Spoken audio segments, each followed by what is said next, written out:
habeen habeenadii ka mid ah ayaa roob xooggan daay aniguna waxaan soo dhammeeyey shaqadaydii maqaayadda cuntada ee deegaanka. Maqaayaddu waxay ahayd goob caan ka ahayd magaalada oo ay dadku ku soo maraan si ay u helaan kafee ama cunto fudud. Waxay ahayd dabayaaqadii dayrta ee gobolka New Jersey. Wakhtigaas weli dugsiga sare ayaan dhiganayay, waxaanan shaqada u hayay sidii aan u urursan lahaa lacago aan ku iibsado gaari mustaqbalka dhow aan u bixinno magac maqaayadda Shacka. Shacka wuxuu iga xigay ku dhowaad 40 daqiiqo oo baska ah, waana halka aan hooyaday kula noolaa. Ma aanan haysan gaari, sidaa darteed mar walba waxaan ku safri jiray bas, iskoolka iyo shaqadaba. Habeenkaas waxaan isku diyaarinayay in aan xirto si aan u qabto baska. Markii mid ka mid ah shaqaalaha kale ay ku daateen dhulka muraayado jabtay. Maadaama aan doonayay in aan qof wanaagsan noqdo, waxaan u sheegay in aan nadiifinta ka caawinayo. Waxay qaadatay dhowr daqiiqo, kadibna waxaan u dhaqaaqay saldhigga baska. Markii aan eegay barnaamijka telefoonka, waxaan ogaaday in aan ka daahay baska ugu dambeeya. Taas micnaheedu waxay ahayd in aanan haysan wax hab ah oo aan guriga ku tago. Xilligaas ma jirin adeegyada gaadiidka dalbashada ee maanta jira, telefoonno, shaqaalahana ma aanan hayn. Hooyaday haddii aan waco, waxay ii oran lahayd anigaa khalad sameeyey oo qorshe khaldan yeeshay, mana imaan lahayn. Sidaa darteed waxaan go'aansaday in aan lug ku aado socod ka badan 2 saac ah. Maqaayaddu waxay ku taalay meel masaafo leh, waddo dheer oo labada dhinacba kayn ka buuxdo, guryuhu kala fog yihiin. Waxaan socday ku dhowaad 20 daqiiqo anigoo muusig dhegaha ku wata ilaa ibodkii iga baktiyey.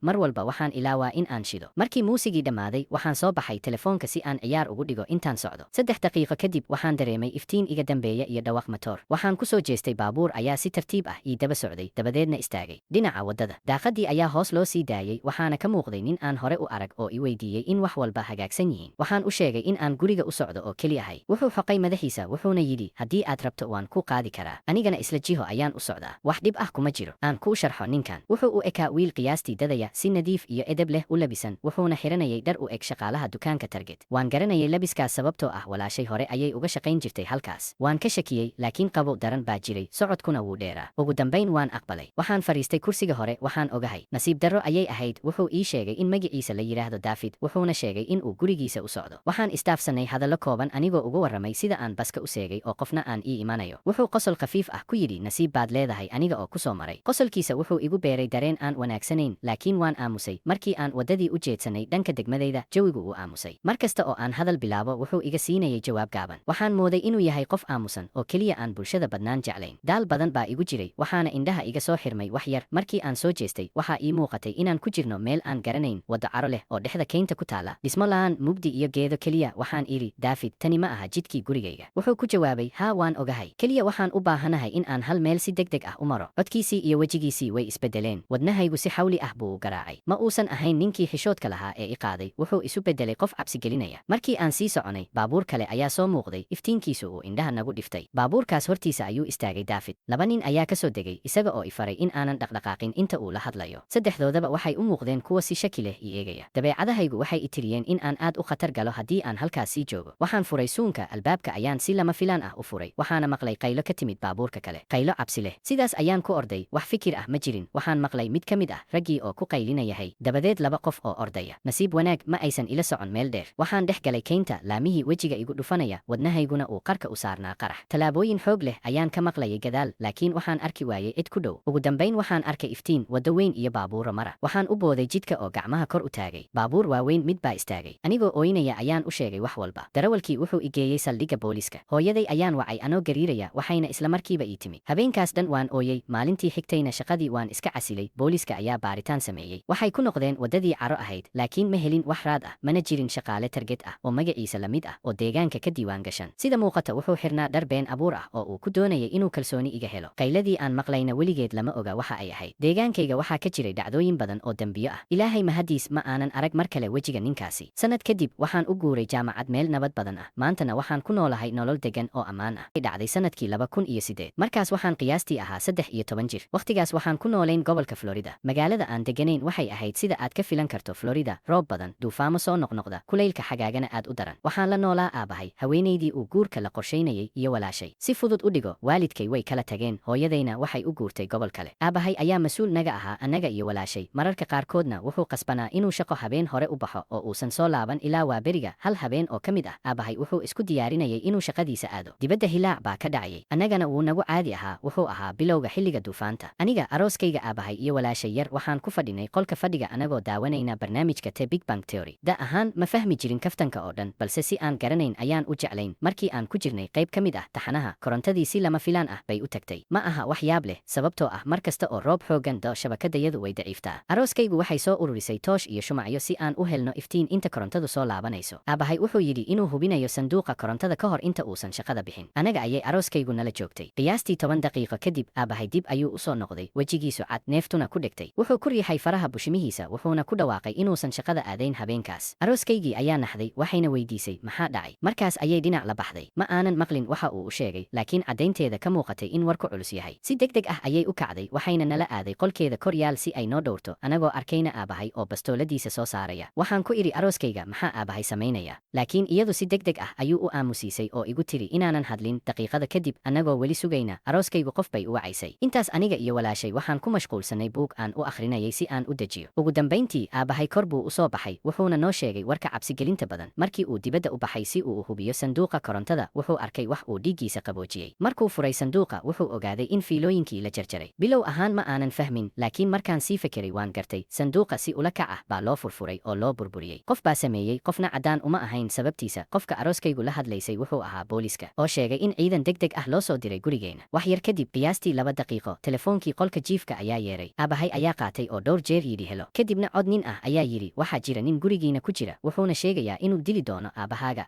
arooskaygaaga iyo adinka oo dhan. Wuxuu raaciyey qosol aad u xun, mid qofka jidhka ka dhaqaajiya. Wuxuu ku daray hanjabaado kale oo aad u fool xun oo uu sheegay inuu nagu samayn doono waxyaabo aan xataa dib u celin karin, laakiin waxay ku lug lahaayeen jarjaris iyo jirdil. Aabahay si degdeg ah ayuu u jaray wicitaanka, wuxuuna bilaabay inuu xirxiro albaabada guriga inta aan booliska sugaynay. Sireenkii booliska dhawaaqiisa ayaa maqnaa markii ay soo dhawaadeen. Aabahay wuxuu ku orday jaranjarada isagoo ku qaylinaya ninkii guriga ku jira, kuna hanjabaya inuu toogan doono haddii uu ka soo baxo, laakiin ninkii lama arkin. Booliska waxay galeen guriga, waxayna baareen meel kasta, waxba lama helin. Aabahay wuxuu go'aansaday inaan u guurno guriga ayayday dhowr maalmood ilaa uu hubiyo in wax walba ammaan yihiin. Ugu dambayntii waan ku soo noqonay noloshii caadiga ahayd, aniguna tan waan ilaaway waqti dheer, ilaa 6 ama 7 sano kadib. Markii aan dhacdadan mar kale xasuusanay, aabahay wuxuu sheegay wax uu weligiis nagu qaban, wax uu habeenkaas ogaaday. Intii baaritaanka socday, boolisku waxay heleen raad lug dhooba leh oo taagan si toos ah hortiisa albaabka qolkayga. Ninkaas wuxuu guriga ku jiray muddo, waxaanan xitaa ogeyn. Aabahay wuxuu markii hore u malaynayay in ninka wacay uu ku been abuurayo inuu gudaha ku jiro. Weligiis ma uusan filayn inuu runtii guriga ku dhex jiro. Ilaa maanta, fikirkaas wuxuu iga dhigaa mid qabow dareema. Haddii arooskaygu nagu qasbi lahayd inaan seexanno qolalkayaga habeenkaas, miyuu ninkaasi si aamusnaan ah ugu soo geli lahaa qolkayga oo uu idili lahaa anigoo jiifa? Fikirkaas ayaa weli igu haya cabsi. Taas awgeed ayaan weli hubaysanahay ilaa maanta.